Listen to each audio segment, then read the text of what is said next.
নবম pay scale নিয়ে সুখবর, শিগগিরই মন্ত্রিসভায় উঠছে নতুন বেতন কাঠামো। প্রিয় দর্শক শ্রোতা, সরকারি কর্মকর্তা কর্মচারীদের নতুন বেতন কাঠামো বা নবম পে স্কেল নিয়ে আবারও এসেছে আপডেট। অর্থ ও পরিকল্পনা মন্ত্রী জানিয়েছেন, নতুন বেতন কাঠামোর কাজ চলছে। কাজ শেষ হলে মন্ত্রিসভায় এটি উপস্থাপন করা হবে।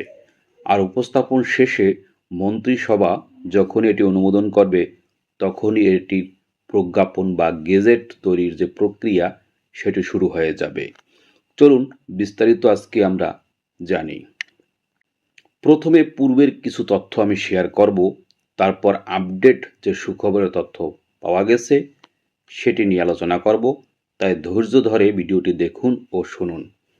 সরকারি কর্মচারীদের জন্য নতুন বেতন কাঠামো বাস্তবায়নের সুপারিশ করতে গত 21 এপ্রিল 10 সদস্যের একটি কমিটি গঠন করা হয়েছিল। এই কমিটির সভাপতি ছিলেন মন্ত্রিপরিষদ সচিব নাসিমুল গনি। এছাড়া কমিটিতে ছিলেন প্রধানমন্ত্রীর মুখ্য সচিব, অর্থ সচিব, জনপ্রশাসন সচিব, আইন সচিব সহ আরও কিছু গণ্যমান্য ও বড় কর্মকর্তাগণ।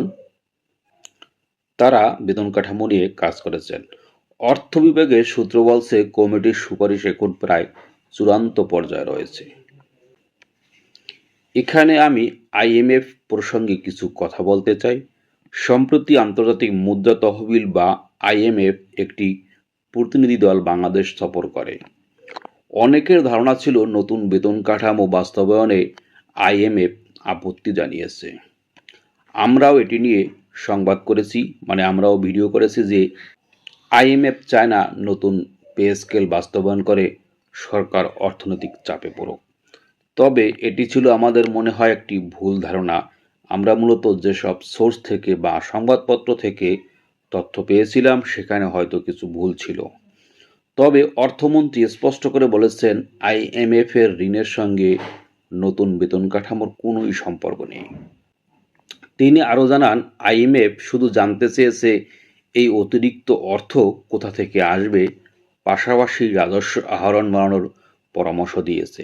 এটা আসলে স্বাভাবিক, যেহেতু দেশে কিছুটা আর্থিক সমস্যা চলছে, যার কারণে রাষ্ট্র আইএমএফের কাছ থেকে ঋণ নিতে চাচ্ছে এবং বিগত দিনে নিয়েছেও। সেক্ষেত্রে তাদের জানতে চাওয়া স্বাভাবিক যে নতুন বেতন কাঠামো বাস্তবায়ন করতে সরকার কিভাবে কি পদক্ষেপ নেবে, চাপ পড়বে কিনা। তারা মূলত বেতন কাঠামো নিয়ে কোনো বাধা দেয়নি, তারা মূলত জানতে চেয়েছে যে এটি কিভাবে বাস্তবায়ন হবে এবং বাস্তবায়ন করলে সরকার কি চাপ সামলাতে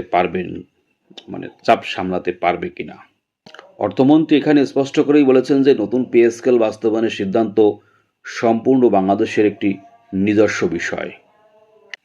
তাহলে আমরা আইএমএফ জনিত যে বিভ্রান্তি ছিল সেটি আমরা দূর করতে পেরেছি। আসুন এবার আমরা দেখি নতুন পে স্কেলে কি থাকতে পারে। নবম জাতীয় বেতন কমিশনের সুপারিশ অনুযায়ী বর্তমানে 20টি গ্রেড বহাল রাখা হয়েছে, যা আগেও ছিল। তবে বেতন ও ভাতা 100 থেকে 140% পর্যন্ত বাড়ানোর সুপারিশ করা হয়েছে। সর্বনিম্ন বেতন যেখানে সর্বনিম্ন মূল বেতন যেখানে 8,250 টাকা ছিল, সেখানে বাড়িয়ে 20,000 টাকা করার প্রস্তাব রয়েছে।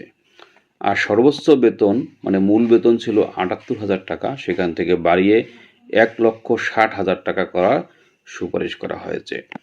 সরকারি তথ্য অনুযায়ী বর্তমানে প্রায় 14 লক্ষ সরকারি কর্মচারী এবং 9 লক্ষ পেনশনভোগী রয়েছে এই বেতন কাঠামোর আওতায়, যারা সবাই থাকবে।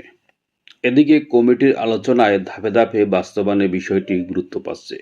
সর্বশেষ তথ্য অনুযায়ী চলতি অর্থবছরে মূল বেতন এবং পরবর্তী অর্থবছরে বিভিন্ন ভাতা কার্যকর করার প্রস্তাব নিয়ে কাজ চলছে। তবে চূড়ান্ত সিদ্ধান্ত আসবে মন্ত্রিসভার অনুমোদনের পর। নতুন কোনো সিদ্ধান্ত বা প্রজ্ঞাপন প্রকাশ করা হলে আমরা আপনাদের সেটি দ্রুত জানিয়ে দেব। ভিডিওটি ভালো লাগলে লাইক, কমেন্ট ও শেয়ার করুন। আর সরকারি চাকরি, নবম পে স্কেল, নিয়োগ, শিক্ষা ও ক্যারিয়ার বিষয়ক যে কোনো তথ্য জন্য আমাদের চ্যানেলের সাথে থাকুন। চ্যানেলটি সাবস্ক্রাইব করে রাখুন। ধন্যবাদ, ভালো থাকবেন।